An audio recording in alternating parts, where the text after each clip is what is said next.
우리가 쓰는 말에는 이미지라는 것이 있습니다. 그래서 우리가 말을 이해할 때 그냥 문자대로만 이해하는 것이나 문자 뒷면에 있는 또 여백 이런 것을 이해하고 그 속에 들어있는 풍부한 개념 이것을 이해하죠. 그래서 우리가 어떤 말을 때 그 이미지 속에서 무엇인가를 느낍니다.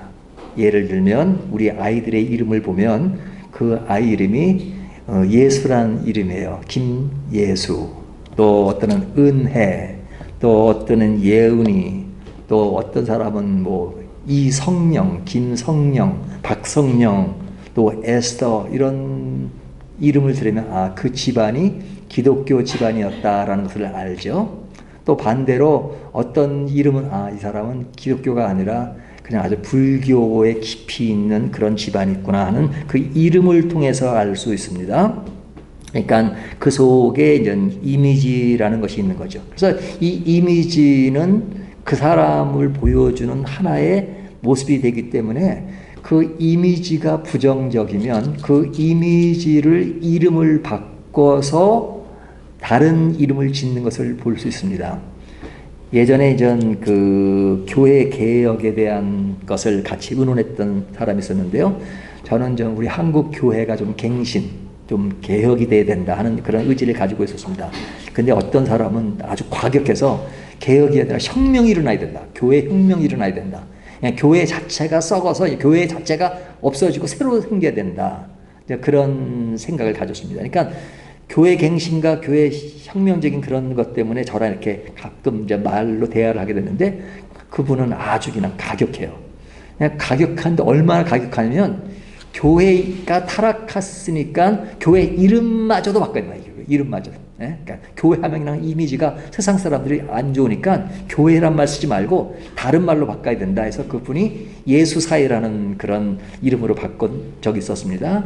그래서 저는 이름 자체가 중요한 게 아니라 그 속에 들어있는 개념이 중요한 것이다.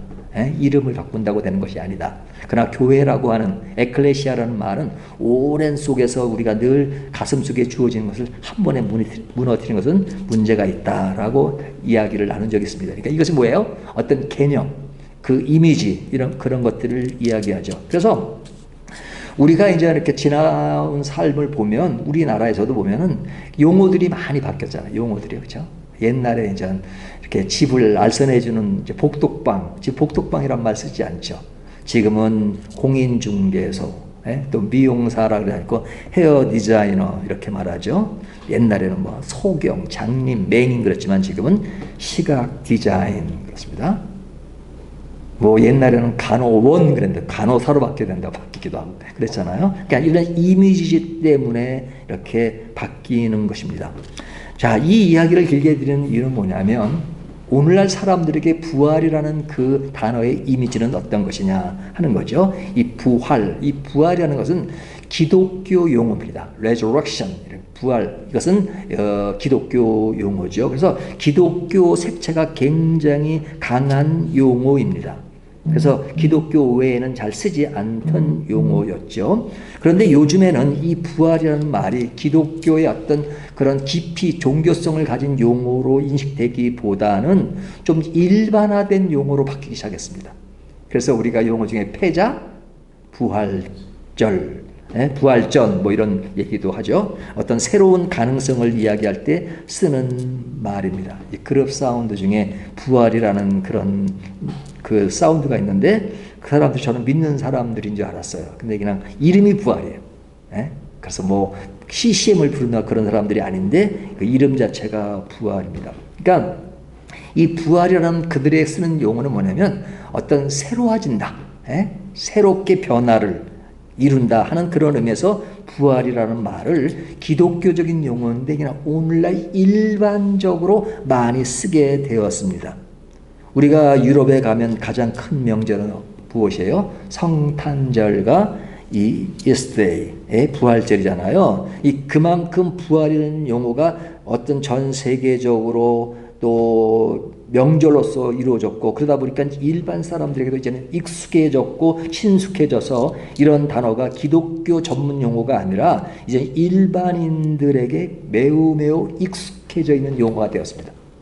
근데 이것이 익숙해지다 보니까 뭐 이런 말이 있잖아요. 익숙하면 무시한다는 말이 있는 것처럼 이런 말이 너무 익숙하다 보니까 부활이 가지고 있는 본래의 의미가 희석되어 가는 성향이 있습니다. 그래서 일반 사람도 부활이라는 말은 좋아하지만 그 부활이라는 말 속에 숨어 있는 진정한 부활의 의미를 상실해 버리고 기독교인들도 세상 사람들이 똑같이 재밌게 쓰니까 많이 쓰니까 그 부활이란 말은 많이 나열하지만 그 부활이 가지고 있는 그 안에 깊은 의미는 많이 상실하고 그냥 외형적으로 좋은 뜻인 것만으로 인식할 때가 참 많습니다. 그렇다면 부활이라는 것이 무엇일까? 성경이 말하는 부활의 의미가 무엇일까? 부활이 무엇이죠? 뭐 1차적으로 이야기하면 뭐 죽은 자가 살아나는 것, 다시 말하면 육체적인 부활을 이야기합니다. 육체적인 부활. 그래서 이 육체적인 부활, 주변에서 이런 얘기를 들어보면 죽었다가 살아난 사람들의 이야기들이 가끔 있죠. 어떤 사람이 죽었다가 살아났다. 어떤 사람은 뭐 극한 얘기는 장례식을 치르는 중에 살아나는 뭐 그런 이야기도 하는 경우가 가끔 있습니다. 가끔 있습니다. 그 감옥의 간수로 있었던 사람인데 그 사람도 어떤 사형을 집행했는데 그 사람이 살았을 때 그 사형을 다시 집행해야 되느냐 아니면 살려줘야 되느냐 하는 그것을 이슈화된 적도 있었습니다. 이것을 보면 뭐 부분적으로 살아나는 경우도 있죠. 뭐 살아났다가 다시 안 죽진 않죠. 죽긴 죽죠. 근데 이제 우리가 일반적으로 그런 현상이 일어났는데 우리가 성경을 보면 예수님이 죽은 자를 살리신 경우가 많잖아요. 예수님이 죽은 자를 살리신 그 사건이 무엇이 생각이 나십니까? 예수님이 나사로를 살리셨고요. 또요. 해당장의 딸을 살리셨고 뭐 등등 또 많은 사건들이 있죠. 그러니까 죽었다가 살리는 것. 더 큰 의미로는 주님이 오실 때 죽었던 사람들이 살아나는 것입니다. 예수님이 부활하실 때도 그 당시에 죽었던 사람들이 부활했던 사건들이 있죠. 그러니까 이 죽었던 사람이 살아나는 것, 그 의미 속에는 영원히 산다 하는 그런 의미를 담고 있습니다. 그러니까 예수님은 십자가의 죽으심과 이제 부활을 같이 이야기하죠. 그러니까 예수님은 왜 십자가에 죽으셨어요? 지금까지 얘기했지만 우리의 죄를 용서하기 위해서, 우리의 죄가를 지불하기 위해서 그 엄청난 십자가형을 받으셨습니다. 근데 십자가형으로 딱 예수님이 죽으신 걸로 끝나는 것이 아니라 예수님이 부활하신 것에 초점을 두고 있죠. 그러니까 이 부활이라는 것은 일반 사람들은 좋은 의미로서는 아주 좋게 받아들이지만 이것이 죽은 자가 살아나는 것, 그리고 이것이 역사고 이것이 사실이고 이것이 가능하고 이 죽은 자가 다시 살아날 때가 있다는 그 이야기를 하면 그때부터는 이 부활의 이미지는 좋지만 그렇게 믿지 않는 경우가 많다 이거죠. 이런 부활은 믿지 않고 그 의미 속에서는 마치 미신인 것처럼 생각하는 경우가 많습니다. 일반 사람들은 부활의 이미지는 좋지만 실제 부활은 믿지 않는다 하는 그 이야기를 하고 있는 겁니다. 그러면 성경은 부활에 대해서 어떻게 이야기하고 있느냐? 성경은 1차적으로 논쟁하지 않습니다. 그러니까 부활이 있느냐 없느냐에서 논쟁하지 않아요. 뭐 논쟁처럼 이야기를 하지만 그러나 단정적으로 이야기합니다. 단정적으로. 그래서 오늘 본문을 보시면 너무 당연한 사실로 부활을 이야기하죠. 오늘 본문을 보면 13절 만일이란 말이 계속 반복돼. 만일 죽은 자의 부활이 없다면 그리스도도 다시 살아나지 못하였으리라. 그러니까 만일 죽은 자의 부활이 없다면 그럼 뭘래요? 부활이 당연히 있다는 거죠. 부활이 당연히. 그러니까 성경은 논쟁하지 않아요. 그러니까 부활은 당연시하는 겁니다. 부활은 당연시하는 겁니다. 또 그 이야기가 뭐 13절로만 끝나는 것이 아니에요. 계속 이어집니다. 14절을 보면 그리스도께서 만일 다시 살아나지 못하셨으면, 가정법을 쓰죠. 만일 그렇지 못하셨다면 무엇을 전제로 한 거예요? 부활은 확실하다. 부활은 있다라는 것을 분명히 이야기하고 있는 거죠. 또 15절 중간에 보면 만일 죽은 자가 다시 살아나는 일이 없으면, 여기도 만일 if, 이것은 사실을 근거하죠. 오늘 보면 다 그 얘기입니다. 16절 만일 죽은 자가 다시 살아나는 일이 없으면, 만일 if. 또 19절 뭐라고 말씀하세요? 만일 그리스도 안에서 우리의 바라는 것이 다만 이 세상에 살 뿐이면. 이 이야기가 뭐예요? 오늘 저희가 12절부터 19절인데 계속 만일 나오면서 당연한 사실로 부활을 이야기하는 겁니다. 그러니까 부활은 너무 당연하다. 그러니까 12절을 보면 그리스도께서 죽은 자 가운데서 다시 살아나셨다 전파되었거늘 너희 중에서 어떤 사람들은 어찌하여, 여기 보세요. 어떤 사람들은 어찌하여 죽은 자 가운데서 부활이 없다 하느냐. 여기 보면 어찌라고 질책하죠. 예? 부활은 당연시 되는 겁니다. 부활은 그냥 있다 없다가 당연히 있어요. 당연히 있어요. 근데 당연히 있는 것에 대해서 그 사람이 부활이 없다라고 말하면 어찌하여 죽은 자 가운데서 부활이 없다냐고 뭐 하는 거예요? 질책을 하는 거예요. 질책. 너희가 부활이 없다 그래? 어찌 없느냐? 아니야, 있다. 이렇게 말하는 겁니다. 그러니까 성경이 말씀하시는 부활은 굉장히 강렬합니다. 강렬합니다. 이 정도로 끝나는 것이 아니에요. 13절 보면 13절 만일 죽은 자의 부활이 없으면 그리스도도 다시 살아나지 못하셨으리라. 그리스도와 연결하고 또 14절 보면 그리스도께서 만일 다시 살아나지 못하시면 우리가 전파하는 것도 헛것이요 또 너희 믿음도 헛것이며. 자, 모든 것이 헛것이다 이거죠. 우리가 지금 교회에 나와서 예배 드리는 거, 기도하는 거 다 헛것이에요. 무엇이 없다면? 부활이 없다면. 어떤 사람 그래요. 나는 예수는 믿고 교회도 아니고 생활기록부에 기독교라고 씁니다. 근데 부활은 안 믿어져요. 그래 안 믿는 겁니다. 교회 다니는 거 아닙니다. 신앙생활을 하는 것이 아닙니다. 부활이 없다면, 너무 강렬해요. 부활이 없다면 그리스도도 없고, 부활이 없다면 믿음도 없고, 그리스도가 없으면 신앙도 없고, 그리스도가 없으면 아무것도 없는 것이다. 그래서 이 부활이라고 하는 것은 일반 사람들이 좋은 의미로 새롭게 되고 새로운 변화를 일으키는 정도의 이미지가 아니라 우리의 가장 큰 신앙의 문제와 연결되어 있는 것입니다. 부활을 믿지 못한다면 진짜 신앙이 없는 것이다. 다른 건 다 믿어요. 부활은 못 믿어져요. 그러면 그 사람 예수 믿는 거 아닙니다. 예수 그리스도의 부활은 십자가의 의미를 확실히 보여주는 것입니다. 우리의 구원이 분명한 것임을 보여주는 것입니다. 부활이 없으면 우리는 하나님의 거짓 증인이다 이렇게 말하죠. 15절 보면 또 우리가 하나님의 거짓 증인으로 발견되리니, 뭐가 없으면요? 부활이 없으면. 우리가 하나님이 그리스도를 살리셨고 증언하였습니다. 만일 죽은 자가 다시 살아날 일 없으면 하나님이 그리스도를 다시 살리지 아니하셨으리라 그러죠. 그러니까 부활은 너무너무 중요합니다. 그리스도가 살아나지 않으셨다면, 자 보세요. 예수님이 십자가에 못 박힌 것은 왜 못 박히셨어요?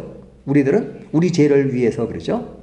그러면 십자가에 못 박힌 것은 예수님이 아니더라도 누구든지 십자가에 못 박히면 다 그것이 우리를 위한 것인가요? 예수님 옆에 강도 두 사람이 있었잖아요. 강도의 십자가 우리를 구원을 합니까 못합니까? 그럼 예수님의 십자가나 강도의 십자가는 같잖아요. 그렇죠?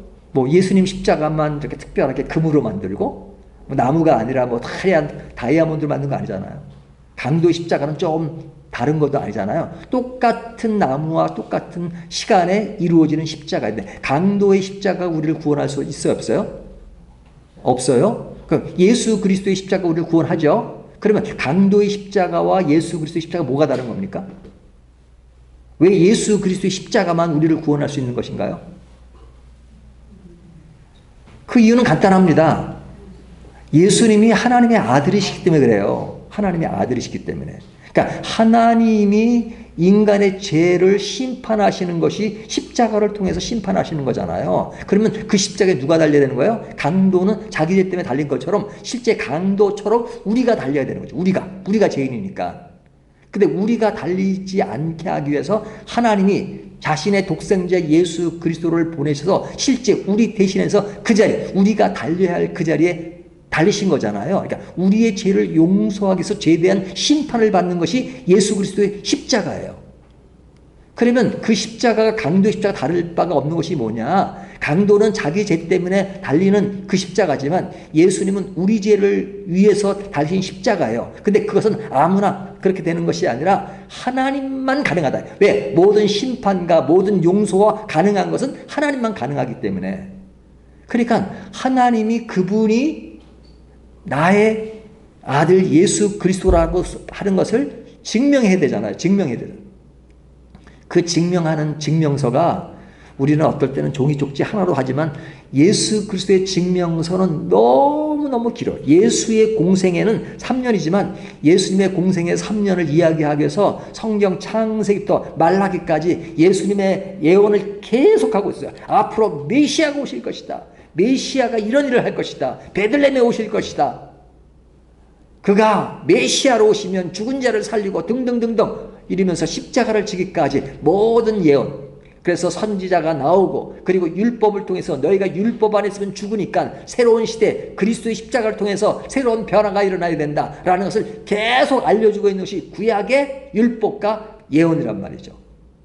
성경 66권 중에 39권이 계속해서 메시아 예수를 향해 쓰여진 이야기예요. 그래서 Old Testament, 옛 언약이란 말이에요. 예수 그리스도가 오실 약속이에요. 그런데 예수 그리스도가 오셨어요. 그래서 예수 그리스도가 오신 이후에 그 십자가가 어떤 의미를 담고 우리들에게 연결되느냐 해서 새로운 그 십자가의 의미를 우리에게 주고 있어요. New Testament, 새로운 언약으로 말씀해 주고 있단 말이죠.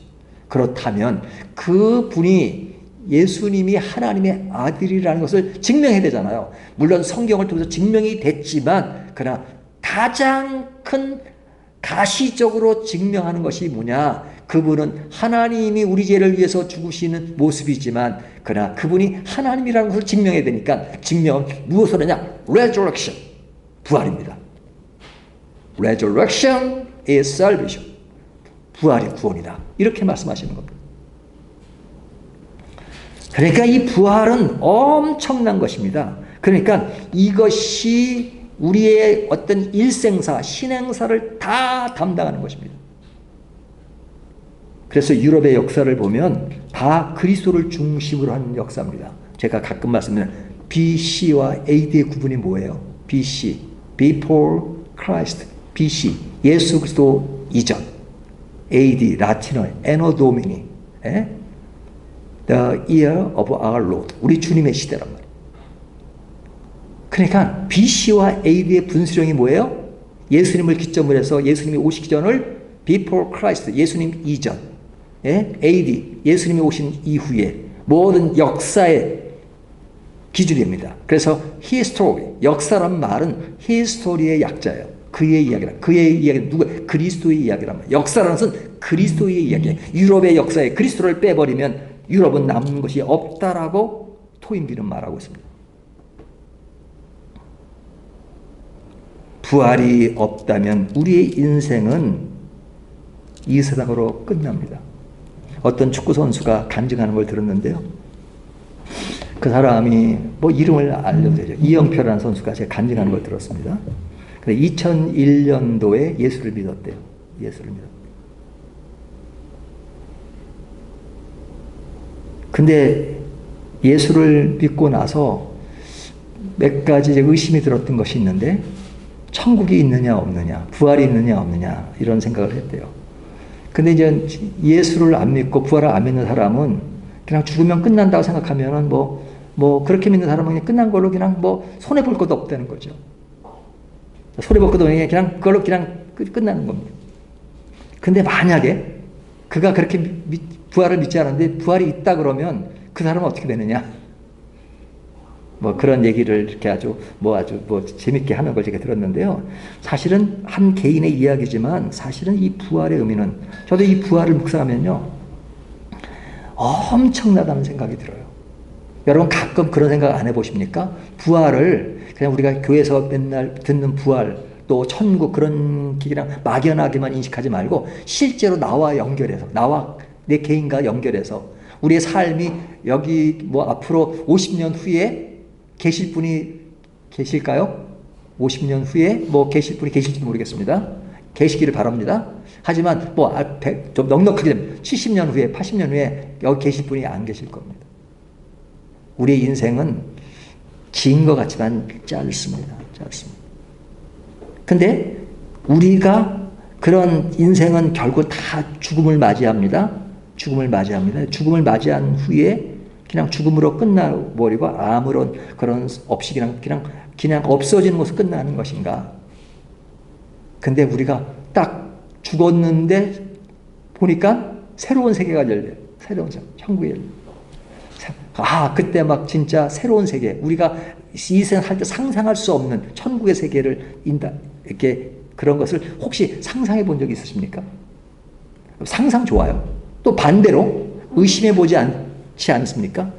그냥 죽으면 그냥 그걸로 그냥 끝나는 건데 우리가 너무 천국이라는 얘기하고 다 죽으면 아무것도 없는 건데 뭐 그렇게 생각해 보진 않습니까? 저는 목사지만 가끔 그런 의심이 들 때가 있어요. 가끔 의심이 들 때가. 이게 그냥 끝나는 거 아니? 그런 생각이 가끔 문득해요. 옛날에 20대에서 30대는 그냥 그런 생각이 들면 속으로 사탄아 물러가다. 그런 의심을 좀 그렇게 생각했거든요. 지금은 그런 생각을 해보는 것이 너무너무 중요하다. 왜? 우리의 믿음이라고 하는 것을 그냥 저는 이론으로 따지면은 뭐 많은 사람과 얘기할 수 있어요. 뭐 1시간이고 2시간이고 하루도 얘기할 수 있어요. 하지만 여러분, 하루, 2시, 뭐 이틀, 3일, 한 달 얘기하는 게 무슨 의미가 있어요? 이론으로 쫙 펼쳐지는데 실제로 내 마음속에 천국이 없으면, 믿음이 없으면, 하나님과의 관계 그런 실감나지 않으면 필링, 우리가 구원할 때 필링이 그렇게 중요한 것이 아니라고 말하지만 사실은 필링이 굉장히 중요합니다. 내가 예수님을 느껴야 돼요. 구원을 느껴야 돼요. 천국을 느껴야 돼요. 우리가 막 손에 잡히는 것처럼 느낄 수는 없죠. 하지만 내가 천국이 느껴지고 영원한 생명, 부활 이런 것이 느껴지고 가끔가다 실감나지 않을 때도 있지만 그러나 그런 것을 다시 묵상하면서 느껴질 때 우리의 삶은 나는 그냥 헛된 것에 인생을 걸지 말고 진짜 영원한 것에 인생을 걸고 살아야 되겠구나 하는 것이 실감나잖아요. 십자가를 생각하며 울어보셨습니까? 부활을 생각하고 울어보셨습니까? 영원한 생각을 하면서 울어보셨습니까? 뭐 우는 것이 다는 아니지만 그러나 그만치 우리의 감성을 움직여야 된단 말이죠. 왜? 신앙은 그냥 하나 이론이 아니에요. 우리의 삶을 지배하는 겁니다. 그 부활이라는 것은 내 삶을 지배해야 되지, 이론이요? 성경학자 중에 이론은 빠삭해요. 하지만 필링이 없어요. 감정이 없어요. 그러니까 그냥 이론은 쫙 펼치면 그냥 냉랭하단 말이에요.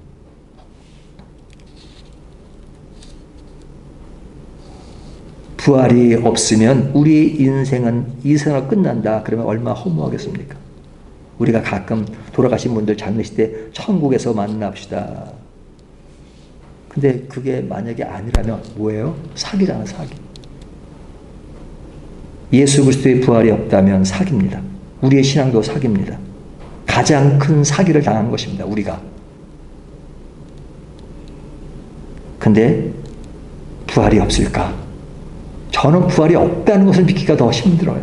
왜? 인류의 역사와 지금까지 흘러왔던 내 인생의 경험과 삶의 이 역사를 다 보면 예수님을 부정할래야 부정할 수 없는 역사적 근거가 지배하기 때문에 그렇습니다. 근데 그 중에 핵심은 resurrection입니다. 부활입니다. 부활이 없으면 예수 그리스도가 없는 것이고 부활이 없으면 우리는 여전히 죄 가운데 있는 것이라고 말합니다.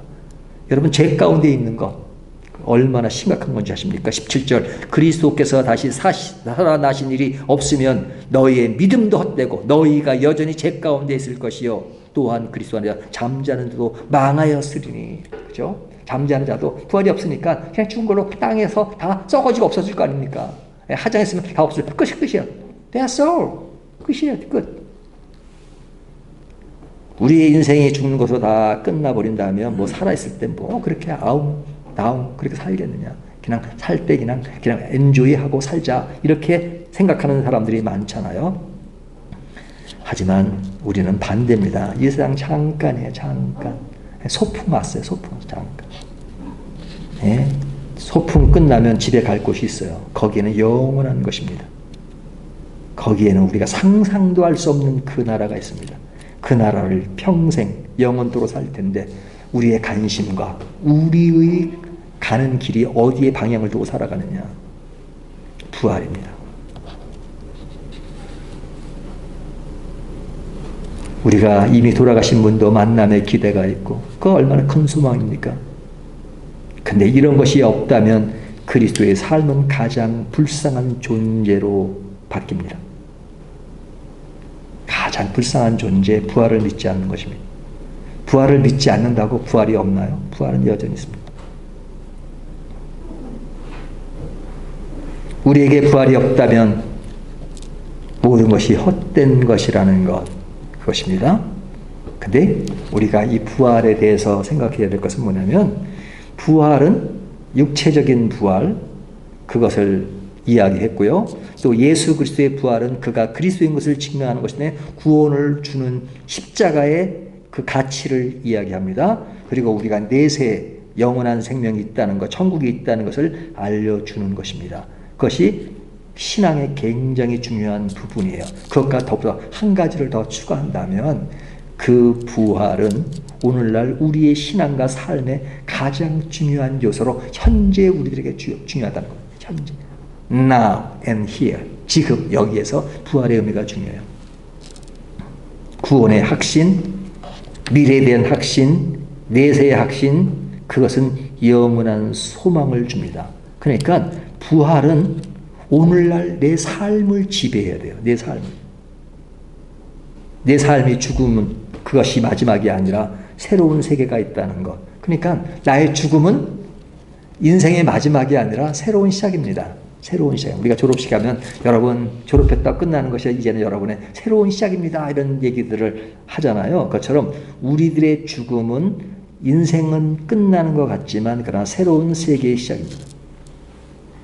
그래서 연세가 되실수록 새로운 세계가 더 가까운 것을 알고 더 희망과 기쁨과 감사와 그 기대를 가져야 합니다. 그것이 피부적으로 느껴지지 않는다면 이 세상에만 의존하고 살죠. 이 생의 전부인 것처럼 살죠. 그렇다면 불행한 것입니다. 근데 그 불행하다는 말을 제가 원론적으로 얘기하지만 사실은 그렇게 생각되어질 때가 많아요. 하기 때문에 우리는 겸손하게 말씀 속에서 그런 것이 내게 확실하게 들어오지 않으면 다시 묵상하고 다시 생각하고 그러시면 Thinking is very important. 생각하는 것이 그렇게 중요합니다. 그렇게 살지 않으면, 그렇게 생각하지 않으면 어떻게 하고 말해요? 19절. 만일 그리스도 안에서 우리가 바라는 것이 다만 이 세상에 살 뿐이면 모든 사람 가운데 우리가 더 불쌍한 자이다. 네, 가장 불쌍한 사람이 뭐예요? 이 세상의 삶에만 끌려서 사는 것. 내가 살아가는 동안 이런 자리도 차지해야 되고 이렇게 벌어야 되고 이것도 누려야 되고 또 이것도 사서 또 늘려야 되고 나도 즐겨야 되고 맨날 이 세상에만 의존해서 그것을 바라보며 살면서 어느새 천국의 삶과 미래의 삶과 영원한 삶을 잃어가고 있다면 그 뭐라 그래요? 이 세상에 살 뿐이면 모든 사람 가운데 우리가 더 불쌍한 자이더라. 가장 불쌍한 자가 뭐예요? 부활을 잃어버리는 삶입니다.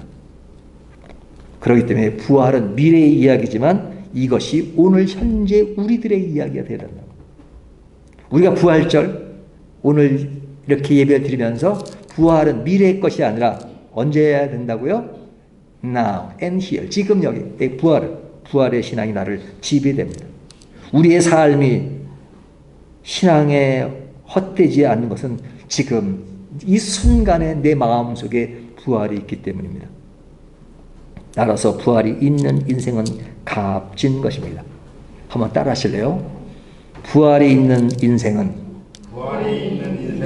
값진 것이다. 값진 것이다. 예, 이것이 하나의 구호처럼 제가 나누지만 실제로 이것은 내 인생의 가장 중요한 금원으로 남아야 합니다. 의미 있는 것. 그래서 부활이 내 삶을 지배하면 저 사람은 가진 것이 쥐뿔도 없어요. 뭐 대단한 것을 가지고 있지도 않고 커리어도 없고 배우지도 못했고 그래요. 근데 그 인생을 보면 뭔가 다른 세계가 있어요. 그 뭐예요? 내 영혼 속에 내 마음 속에 신앙이 있기 때문에. 신앙이 있으면 그 사람은 따라잡을 수가 없어요. 제가 옛날에 그런 얘기했죠. 지금은 이제 목사님 사모님 되셨는데 그분이 초등학교 4학년 중퇴예요. 네? 암이 6군데인가 돼요. 늘 내일 모레 하는 그런 삶을 사시는 분인데 근데 늘 그렇게 그 죽음 앞에 놓여 있으니까 이게 사람이 이게 생사의 문제가 딱 이렇게 딱 이렇게 있다 보면 그 사람의 인생을 완전히 저버린 사람도 있지만 굉장히 신앙적으로 그래서 극복하는데 와 그분을 보면 그냥 하나님과 이렇게 딱 붙어 있는 것 같아요. 저는 하나님과 이렇게 거리감이 있는 것 같고 제가 그분을 볼 때마다 늘 느꼈어요. 뭐 신학적으로 얘기를 한다면 그분보다 뭐 몇백 개 더 얘기 잘할 수 있어요. 근데 그분은 하나님과 딱 달라붙어 있는 것 같고 나는 좀 하나님과 거리감을 둔 것 같아요. 하나님을 저렇게 사랑하는구나. 저렇게 아프고 힘들고 인생의 절망적인 판단이 늘 들려옴에도 불구하고 늘 하나님을 저렇게 가까이 느끼며 살고 있는가. 그러니까 늘 말을 하면 하나님에 대한 얘기, 천국에 대한 얘기, 부활에 대한. 그러다가 어느 날 그분이 맨날 그런 걸 글로 쓰니까요. 예? 글로 쓰니까. 그러니까 맨날 그런 걸 의식하니까 글도 제대로 되는 거죠. 그래서 그분이 그 국민 카드일까? 거기서 하는 그 100일장 같은 게 있습니다. 거기에서 당선되면은 이제 그 작가로 등단하는 최고의 좋은 곳에 등단하는 건데 거기에 지원한 사람들이요. 뭐 몇천 분의 그러니까 와, 굉장히 한 명 뽑는다는 게 뭐 몇만 명씩 와. 거기에 이분이 수필 부분에 1등을 했어요. 춤추는 손가락이라는 자 유마치스로 손가락인데 손가락 그거를 읽는 순간에 그분이 저한테 그 상 받는다고 신라 호텔에서 이제 저기 6명은 자기 초대할 수 있고 식사 같이 할 수 있다고 초대를 가게 샀어요. 갔더니 그 당시에 엄청난 사람들이 와가지고 시상에 아직은 뭐 많이 알려진 사람들, 앙드레긴 뭐 이런 사람이 와가지고 시상에 또 뭐 정치인들 또 연예계들. 근데 그 사람이 그런 상을 받았다. 상 받는 게 중요한 게 아니라 그 사람이 하나님과 가까운 속에서 그러한 이야기들이 아주 리얼하게 넘쳐 나올 수 있는 것. 그래서 뭐예요? 삶 속에서 하나님을 느끼기 때문에 그렇습니다. 그러니까 삶 속에서 하나님을 느끼는 사람은 당할 수가 없어요. 제가 이게 가장 독존을 받는 것이 누구냐? 뭐 아주 번지름하게 신학적으로 모든 것을 능가한 사람들이 부러우진 않아요. 그런 사람이 부러운 것이 아니라 배운 것도 없고 아는 것도 없는데 그냥 그 사람을 만나면 진짜 하나님을 사랑해. 사랑하는 것이 삶 속에서 그냥 늘 이렇게 그런 그 갈망하고 사는 사람. 그 사람 앞에서는 갑자기 작아져요. 그리고 그 사람이 부러울 때가 참 많아요. 그리고 나도 인생을 그렇게 살아야 되겠다. 그것이 내 슬로건입니다.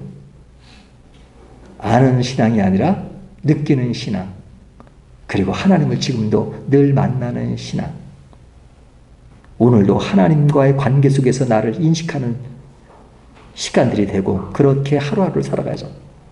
영원한 것에 관심을 두고 진짜 중요한 것에 관심을 두고 영원한 자기를 위하여 순간적인 자기를 버리고 저 높은 것을 위해서 낮은 것을 버리던 주님처럼 예수님처럼 바울처럼 산다는 것은 바로 그런 것이 아니겠습니까? 오늘 이 말씀은 부활의 인생을 사는 것이 가장 중요하다 하는 것을 오늘 부활절 여러분과 저와 함께 느끼면서 오늘도 살아있는 부활, 내 삶을 지배하는 부활, 지금 현재의 부활, 지금 이 순간의 부활을 함께 느끼는 저와 여러분이 되시기를 주님의 이름으로 축원합니다.